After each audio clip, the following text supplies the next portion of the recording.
Hi, this is Keenan Olson and welcome to the premier video annotation at teachmechess.com. Today we are going to use a game between Botvinnik and Vidmar, played in Nottingham 1936, to demonstrate the strengths and weaknesses of the isolated queen pawn. Play begins with pawn to c4.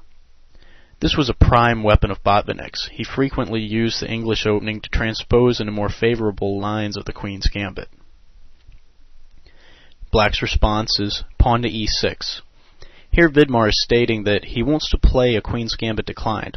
However, Vidmar must play accurately to avoid unfamiliar lines since the queen pawn is not yet committed to d4.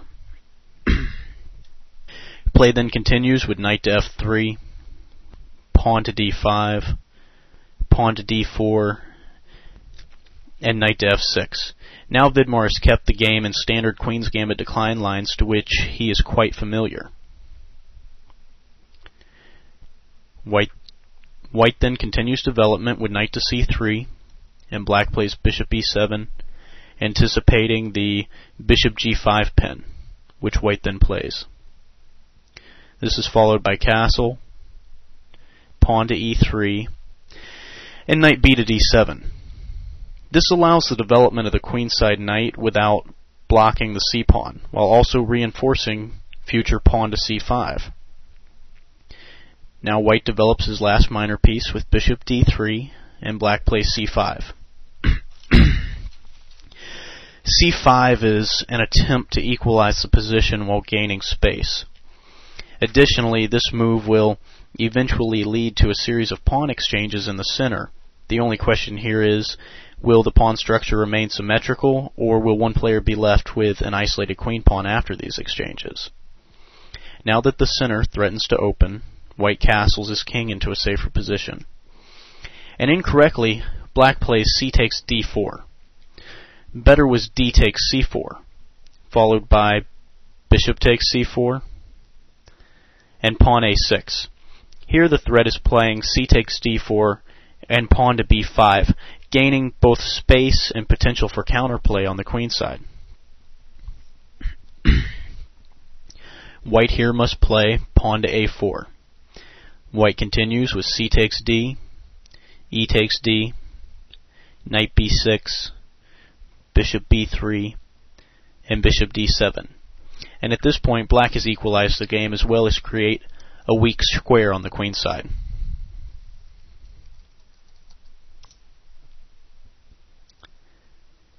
However, Vidmar plays c takes d4, followed by e takes d4, d takes c4, bishop takes c4. Now here, one must determine the advantages and disadvantages of the isolated queen pawn. For white, his advantage is space and mobility. Thus his plan is simple. Avoid exchanges and attack. Consequently, black should seek exchanges and head for an endgame where the isolated pawn would be a weakness. Knight to b6, looking to occupy the square in front of the isolated pawn. This is a basic idea when playing against an isolated queen pawn.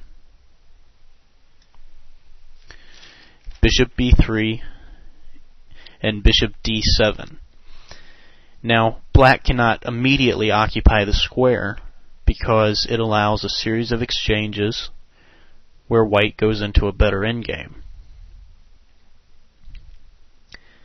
This position is not outright winning for white, however, the black bishop's mobility is blocked by d5 and the white knight has center squares, giving white better odds. So black plays his bishop to d7 with the plan to play it to c6, reinforcing d5. White now plays queen to d3. This allows bishop to c2 with the threat of killing the guard at f6 with bishop takes knight and then mating on h7. Additionally, this allows for a queen maneuver to h3 where the queen will observe both e6 and h7. Black then plays knight b to d5. Better though was knight f to d5. Provoking more piece exchanges, which if you remember me saying is part of black's plan. White now plays knight to e5, claiming a strong post. Bishop c6 and rook a d1. With no consideration of knight takes bishop c6. The isolated c6 pawn would not be enough of a weakness to exchange the well-placed knight. Play continues with knight to b4. This is a mistake. It sets black further behind in development while encouraging the queen to claim a better square on h3. Better was rook to c8, queen to h3, knight takes knight c3, pawn recaptures, and bishop e4. This move brings the bishop back to the defense of the king's side.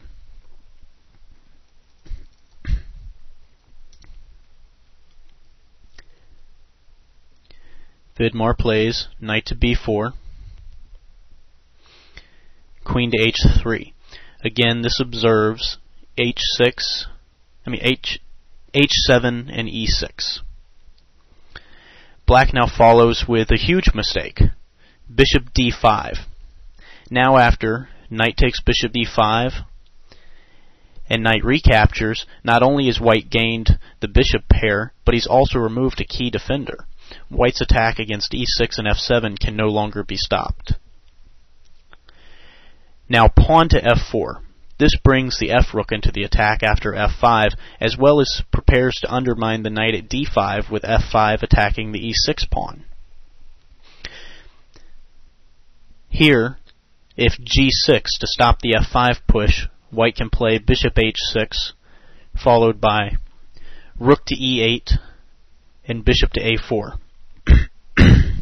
This would be winning the exchange, since none of black's pieces can successfully block the bishop attacking the rook. Realizing this, Vidmar plays rook to c8, followed by f5. Now here black's best line was queen to d6, pawn takes pawn, and pawn recaptures. And now after white plays rook d to e1, his position is superior and will eventually overwhelm black. However, black had better fighting chances. Vidmar, however, plays pawn takes pawn f5, rook takes f5, and queen to d6, and all of white's pieces aim at the black king. There's an x-ray from the bishop on b3 to f7, as well as from the rook to f7, and from the queen to c8. Thus, the attack continues. Knight takes f7. If the king takes f7, bishop takes d5 check. King e8, rook takes knight, bishop takes rook, queen takes rook, queen blocks, and white is up a piece and a pawn in an endgame.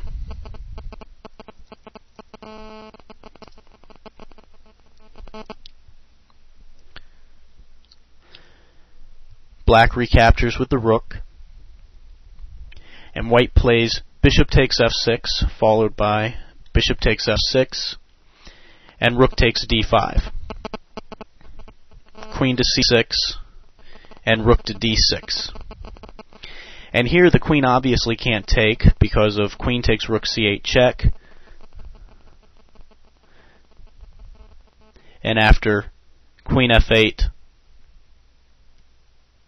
white will be up the exchange and up a pawn in an endgame. So black plays queen to e8, and white responds with rook to d7. And black has no successful way of defending the f7 rook. At this point, Vidmar resigns. Now I hope that you've enjoyed and learned something from this video about how to attack and defend against the isolated queen pawn.